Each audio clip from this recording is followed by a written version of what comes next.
Hello আমার দুষ্টুমিষ্টি বন্ধুরা, কেমন আছো তোমরা? আশা করি ভালোই আছো। তোমাদের জন্য নিয়ে এলাম আরও একটি মজাদার ভিডিও। আজকের গল্পটি শুনলে তোমাদের দাঁড়িয়ে যাবে, তাই গল্পটি শোনার আগে অবশ্যই হেডফোন ব্যবহার করো। চলুন মূল গল্পে যাওয়া যাক। বন্ধুরা, আমার বিয়ে হয়েছিল প্রায় ৩ বছর আগে। আমার স্বামী বিদেশে থাকেন, যার ফলে তার পক্ষে পরিবার নিয়ে থাকা সম্ভব হয় না। আমার স্বামী পিতামাতার এক সন্তান, তাই আমায় আমার শ্বশুর শাশুড়ির সাথে শ্বশুর বাড়িতেই বাস করতে হয়। বর্তমানে আমার ২-৫ বছর বয়স। দিনের পর দিন স্বামীকে ছেড়ে সন্ন্যাসিনীর জীবন কাটাতে আমার খুবই কষ্ট হচ্ছিল, কিন্তু আমার পক্ষে সহনীয় করা ছাড়া আর কোনো উপায় ছিল না। বিয়ের পর শ্বশুরবাড়িতে গিয়ে প্রথম সাক্ষাতেই আমার সন্দেহ হয়েছিল। আমার শাশুড়ি মায়ের চেয়ে শ্বশুর বাবার বয়স অন্তত ১-০ বছর কম। বাবা যথেষ্ট দৃঢ়ভাবে নিজেকে শক্তিশালী রেখেছেন, সেখানে শাশুড়ি মা বার্ধক্যের দৌড়গো পা দিয়ে ফেলেছেন। বাড়িতে নতুন কারণে আমি কাউকেই আমার মনের কথা প্রকাশ করতে পারিনি। কিছুদিন বাদে আমি জানতে পারলাম আমার শাশুড়ি মার দ্বিতীয় বিবাহ হয়েছে, তার প্রাক্তন স্বামীর সন্তান। আমার বর তখন অভাবে সংসার সামলানোর জন্য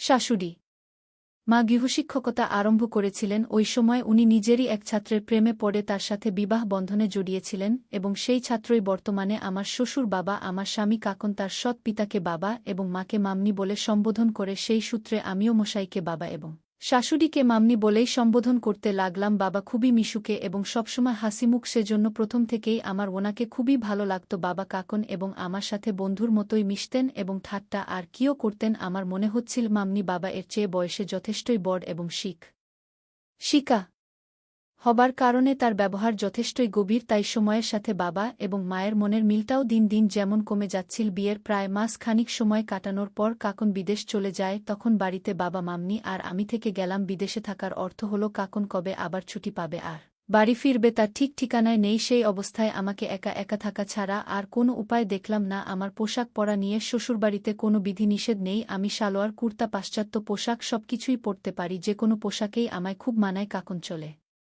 যাবার পর বাবাই আমার পরম বন্ধু হয়ে উঠলেন এবং আমি কেনাকাটা করার জন্য ওনার সাথেই বাজারে যেতে লাগলাম। বয়সের বেশি পার্থক্য না হবার কারণে কোনো অচেনা লোকের পক্ষে আমাদের দুজনকে দেখে বোঝার উপায় ছিল না যে আমরা শ্বশুরপুত্র। বাবা আমার সমস্ত সাজসজ্জা এবং প্রসাধনের সামগ্রী আমাকে দিয়েই পছন্দ করিয়ে কিনে দিতেন। এইভাবে একদিন সন্ধ্যায় আমি এবং বাবা কেনাকাটা করার জন্য বাজারে গেছিলাম। ফেরার পথে তুমুল বৃষ্টি নামা, বাধ্য হয়ে আমাদের দুজনকে একটা সাইকেল রিকশায় চাপতে হলো এবং মাথার ঢাকা তুলে সামনের পর্দাটা নামিয়ে দিতে হলো। এই প্রথম আমি বাবাই এর পাশাপাশি বসলাম। এতদিন বাবাই আমার বন্ধুর শ্বশুরের মতি ছিলেন, কিন্তু ওই সময় তার প্রতি আমার ভিতর কেমন যেন একটা আকর্ষণ তৈরি হচ্ছিল। তখনই হঠাৎ আকাশে খুব জোরে বিদ্যুৎ চমকে উঠল এবং প্রবল জোরে মেঘের গর্জন হলো। সাথে সাথেই রাস্তার সব আলো নিভে গেল। আমি ভয় পেয়ে নিজের অজান্তেই পাশে বসা বাবাই সাথে অদ্ভুত আচরণ করলাম। হঠাৎ ঘটে যাওয়া এই ঘটনায় হতভম্ব হয়ে বাবাই নিজেও কিছু বলতে পারছিলেন। বাবাই বললেন, অরুণা, ভয় পাচ্ছ কেন? আমি তো তোমার পাশেই রয়েছি, ভয় নেই, কিচ্ছু হবে না। আমরা দুজনেই বৃষ্টিতে ভিজে গেছিলাম।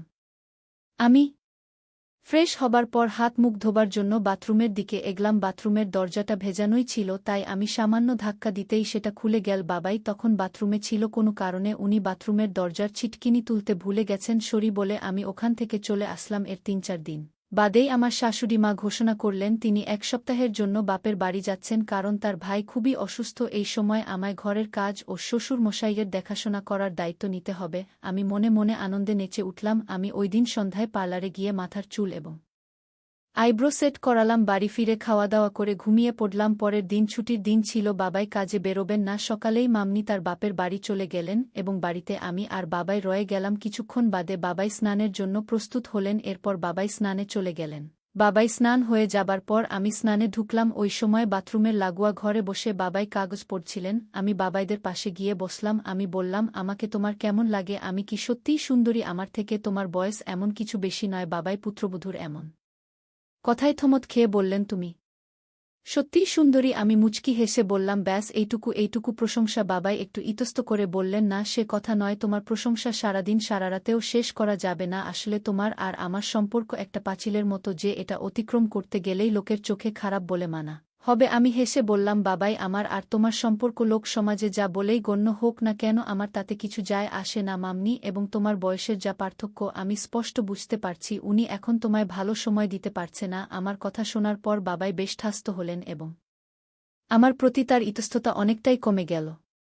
বাবাই আমাকে অবাক করে দিয়ে বলো তুমি আমায় আবার আমার হারানো দিনগুলি ফিরিয়ে আনছো এর জন্য শ্বশুর হয়েও পুত্রবধূর প্রতি আমি খুবই কৃতজ্ঞ তুমি ঠিকই বলেছ তোমার শাশুড়ি মাও তোমার মতেই সুন্দর ছিল উনি আমার গৃহশিক্ষিকা ছিলেন তারপর একদিন পড়ানোর সময় আমার প্রতি প্রেমে পড়ে যান আমি স্বনির্ভর হতেই দুজনের স্বেচ্ছায় বিয়ের বন্ধনে বাধা পড়ে যায় যাই হোক আমার শূন্য জীবনে বাবাই তখন আলো হয়ে আসলেন আমি ঘড়ির দিকে তাকালাম দুপুর পেরিয়ে গেছে মধ্যাহ্নভোজনের পর বাবাই শুয়ে বিশ্রাম করছিলেন বিকেল বেলায় বাবাই আমাকে বললেন চলো আমরা দুজনে একটা সিনেমা দেখে আসি আমি সাথে সাথেই রাজি হয়ে গেলাম কারণ সিনেমা আমার কখনো যাওয়ার সুযোগ হয়নি আমি বাবাইকে জিজ্ঞেস করলাম তাহলে দেরি কেন তাড়াতাড়ি রেডি হয়ে যান এরপর আমরা তাড়াতাড়ি রেডি হয়ে তার সাথে তার বাইকে সিনেমা হলের দিকে রওনা দিলাম সিনেমা হলের ভিতরটা ফাঁকা ছিল আমি আর বাবাই আশেপাশে ফাঁকা জায়গা দেখে পাশাপাশি বসলাম জানো বৌমা আমাদের বিয়ের আগে থেকেই আমি অনেকবার তোমার শাশুড়ি মায়ের সাথে এই সিনেমা হলে এসেছিলাম আমি যখন গ্র্যাজুয়েশন করছিলাম তোমার শাশুড়ি মা তখন আমায় আশ্বাস দিয়েছিল আমি প্রতিষ্ঠিত হতে পারলাম সে আমায় বিয়ে করবে এবং আমি প্রতিষ্ঠিত হতেই সে আমায় বিয়ে করে নিয়েছিল তারপর টানা ৫ বছর ধরে আমরা সংসার করে যাচ্ছি সিনেমার শেষে আমরা দুজনে একটা ভালো রেস্টুরেন্টে রাতের খাওয়া সেরে বাড়ি ফিরলাম সদর দরজা বন্ধ করার পরেই বাবাই তার রুমে চলে গেল আর আমিও আমার রুমে গিয়ে ঘুমিয়ে পড়লাম সপ্তম দিনে আমার মনটা খুবই খারাপ লাগছিল কারণ পরের দিন সকালেই মাম্নি ফিরে আসবেন ওনার উপস্থিতিতে বাবাইকে আমি আর কোনোদিন আমার কাছে ফ্রি পাব না পরের দিন বাবাই কাজে বেরিয়ে যাবার পরে শাশুড়ি মা বাড়ি ফিরলেন আমার দিকে চেয়ে মুচকি হেসে ঘরে ঢুকে গেলেন তবে তার চাউনি এবং হাসি আমার কেমন যেন রহস্যময়ী মনে হল কিছুক্ষণ বাদে মাম্নি মুখ হাত পা ধুয়ে ঘরে এসে বসলেন এবং চা জল খাবারের পর আমায় বললেন কিরে ৭ দিন কেমন কাটালি সব ঠিক আছে তো তোর কোনো অসুবিধা হয়নি তো তোর শ্বশুরের ভালো করে সেবা করেছিলি তো আমি হেসে বললাম হ্যাঁ মাম্মি সব ঠিক আছে ৭ দিন আমি আর বাবাই খুবই ভালো কাটিয়েছি কোনো অসুবিধা হয়নি মামার শ্বশুর এখন ভালো আছেন তো মাম্মি হেসে বললেন হ্যাঁ রে তোর মামার শ্বশুর এখন ভালো আছে তারপর যে কথাটি বললেন সেটা শুনে আমার মাথা ঘুরে গেল মাম্মি হেসে জিজ্ঞেস করলেন হ্যাঁ রে তোর শ্বশুর তোকে কষ্ট দেয়নি তো উফ মাম্মি আবার কি প্রশ্ন করছে সে মনে মনে কি ভাবছে তাহলে সে কি আমার আর বাবায়ের গত ৭ দিনের সব কথা বুঝতে পেরেছে আমি থতমত খেয়ে জ্ঞান বোবা হয়ে গেছিলাম মাম্মি